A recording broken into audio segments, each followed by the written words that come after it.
એ સરકારને બસ એ જ વિનંતી છે કે સરકારનો જવાબ તાત્કાલિક આપે અને જે પ્રમાણે એ લોકો જે ભાષામાં સમજતો હોય એ ભાષામાં જ જવાબ આપે. બસ કંઈ સહન થાય એવું નથી. પાકિસ્તાનને જે નાકાઓને અહીંથી જ બેઠા બેઠા 30 સેકન્ડના અંદર જ ભારત જવાબ આપી શકે છે. એ ભારતમાં તાકાત છે. વિધાનસભા અંદર બી આ વખતે વાત હતી ત્યારે વિધાનસભામાં મેં કીધું મેં કોઈક સમાજને તમે ટાર્ગેટ બનાવો છો. મેં એ ટાઈમમાં બી કીધું કે 182 ધારાસભ્યના અંદર હું એક મુસ્લિમ ધારાસભ્ય છું.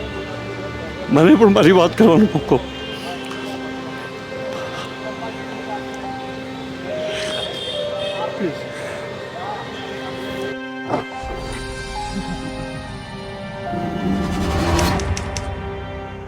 નમસ્કાર, ક્રાંતિ માર્ગથી હું વિમિત કુમાર. સાથીઓ, જમ્મુ કાશ્મીરના પહેલગામની અંદર જે આતંકી હત્યા કૃત્ય થયું એના કારણે જે 26 લોકોનું મૃત્યુ થયું છે અને આ જે આતંકી ઘટનાના કારણે આખા દેશની અંદર હિન્દુ અને મુસલમાન વચ્ચે જ્યારે નફરતનો માહોલ પેદા થાય એવી કોશિશ થઈ રહી હોય ત્યારે અમદાવાદની ધરતી ઉપરથી તમામ નફરતીઓના ગાલ ઉપર એક તમાચો મારવામાં આવ્યો હોય. કારણ કે અમદાવાદમાં મુસ્લિમ સમુદાયના જે લોકો છે એમને કાળી પટ્ટી બાંધીને આ આતંકી ઘટનાનો વિરોધ કર્યો છે અને વખોડી કાઢી છે. જે લોકો મૃત્યુ પામ્યા છે એમની માટે નમાજ અદા કરીને દુઆ માંગી છે. આપણી સાથે ધારાસભ્ય ઇમરાન ખેડાવાલા છે, એમની સાથે વાત કરવાનો પ્રયાસ કરીશું. ઇમરાનભાઈ, આ ઘટનાને તમે કઈ રીતે જુઓ છો? તમે અત્યારે બાઇટ આપી, તમારી આંખો પણ નમ થઈ ગઈ હતી. મારે તમારી પાસે જાણવું છે.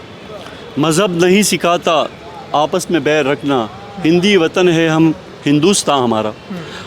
જે પ્રમાણે કાશ્મીરના અંદર પહેલગામના અંદર જે ઘટના બની અને ઘટનાના અંદર જે 26 જે ટુરિસ્ટ હતા એના મોત થયા છે.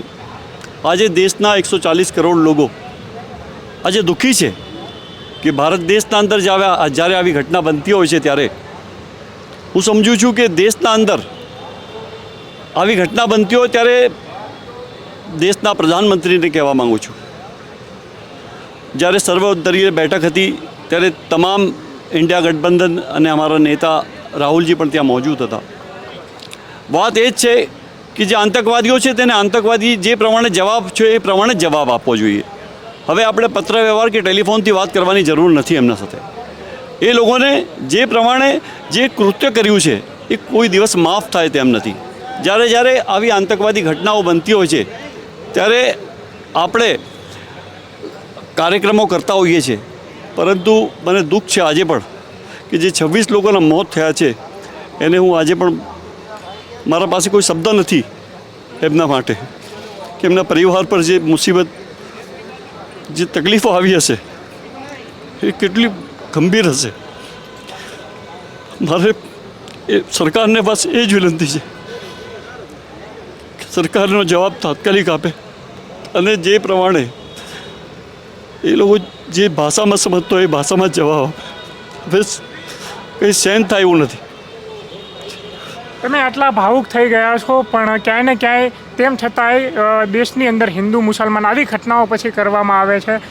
ક્યાંય ને ક્યાંય આજના જે દેશના મુસલમાનો ઉપર એવા આરોપો લાગે છે, ક્યાંય ને ક્યાંય એમને આતંકીઓની જેમ જોવામાં આવે છે, ત્યારે કેટલું દુઃખ લાગે?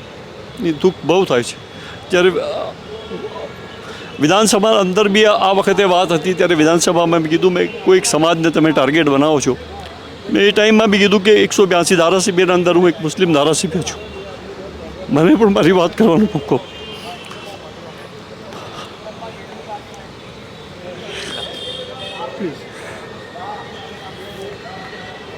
આવી ઘટનાઓ બને છે ત્યારે કોઈ હિન્દુ મુસ્લિમની વાત નહીં કરવી જોઈએ. આ દેશ પર હુમલો છે અને હુમલાને આપણે સખત શબ્દોમાં વખોડીએ છીએ. ક્યાંય ને ક્યાંય તમે પાકિસ્તાન ઉપર આરોપ નાખી શકો કે ભાઈ આ પાકિસ્તાનના કારણે આવું થઈ રહ્યું છે? કારણ કે આખા દેશમાં ભારત પાકિસ્તાન વચ્ચે એક વોર ચાલતી હોય એવી રીતે માહોલ પેદા થયો.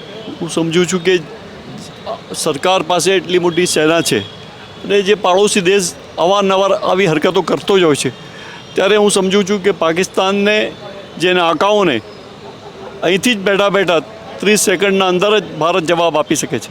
એ ભારતમાં તાકાત છે. ભારતના અંદર જે શક્તિ છે અને 140 કરોડ જે દેશવાસીઓ છે તેની તમામ લોકોની પ્રાર્થના તમામ જે અમારા સૈન્ય સાથે છે. એટલે આવી ઘટનાઓ જે હિન્દુ મુસ્લિમની વાત કરે છે એ નફરતની વાતને પણ હવે હું સમજું છું કે ખતમ કરી દેવી જોઈએ અને દેશની એકતા અને અખંડિતતા માટે આપણે સાથે મળીને જે પ્રમાણે જ્યારે આજે દેશના અંદર મુસીબત આવે છે ત્યારે આપણે સૌ એક થઈએ છીએ ત્યારે આજે ખાસ કરીને શુક્રવાર હતો અને તમામ ગુજરાતના 70 લાખ મુસ્લિમ સમાજ તરફથી અલગ અલગ મસ્જિદોના અંદર કાલી પટ્ટી પહેરીને જે પ્રમાણે અમે નમાઝ અદા કરી અને દુઆ માંગી કે જે લોકો ગુજરી ગયા છે જે શહીદ થઈ ગયા છે તેને આત્માને શાંતિ મળે અને તેમના પરિવાર પર જે મુસીબત આવી પડી છે એ સહન કરવાની પ્રભુ અલ્લાહ ઈશ્વર એમને શક્તિ આપે. 370 હત્યા પછી મોદીજી કહેતા હતા કે કોઈ આવી આતંકી ઘટનાઓ નહીં થાય, તો ક્યાંય ને ક્યાંય મોદી સરકારનું ફેલિયર માનો છો ખરા કે 370 હટાવ્યા બાદ પણ એમને જે કરવાનું હતું એ કર્યા બાદ પણ આ સતત આ ઘટનાઓ વધી રહી છે? આ બધા જ પ્રશ્નોનો આપનો જવાબ લોકસભાના અંદર અમારા સન્માનીય નેતા રાહુલજી ખડગેજી અને ઇન્ડિયા ગઠબંધનના તમામ જે નેતાઓ છે એ લોકસભા અને રાજ્યસભાના અંદર આનો જવાબ આપશે. જી, આપનો આભાર. આ હતા આપણી સાથે ઇમરાન ખેડાવાલા, જે અત્યંત ભાવુક થઈ ગયા અને એમને એ પણ દુઃખ છે કે આ આતંકી ઘટનાઓને શા માટે હિન્દુ મુસલમાન સાથે જોડવામાં આવે છે. આ દેશની અંદર તમામ લોકો રહે છે અને આ દેશ માટે તમામ લોકોએ બલિદાન આપ્યું છે, હિન્દુ હોય કે મુસલમાન. પણ ક્યાંય ને ક્યાંય આજે અમદાવાદના ધરતી ઉપરથી એ તમામ નફરતીઓના ગાલ ઉપર એક તમાચો પણ મારવામાં આવ્યો છે. આ વિડીયો તમને કેવો લાગ્યો અમને કોમેન્ટમાં જણાવતા જજો. જોતા રહેજો ક્રાંતિ માર્ગ ઇન્કલાબ જિંદાબાદ.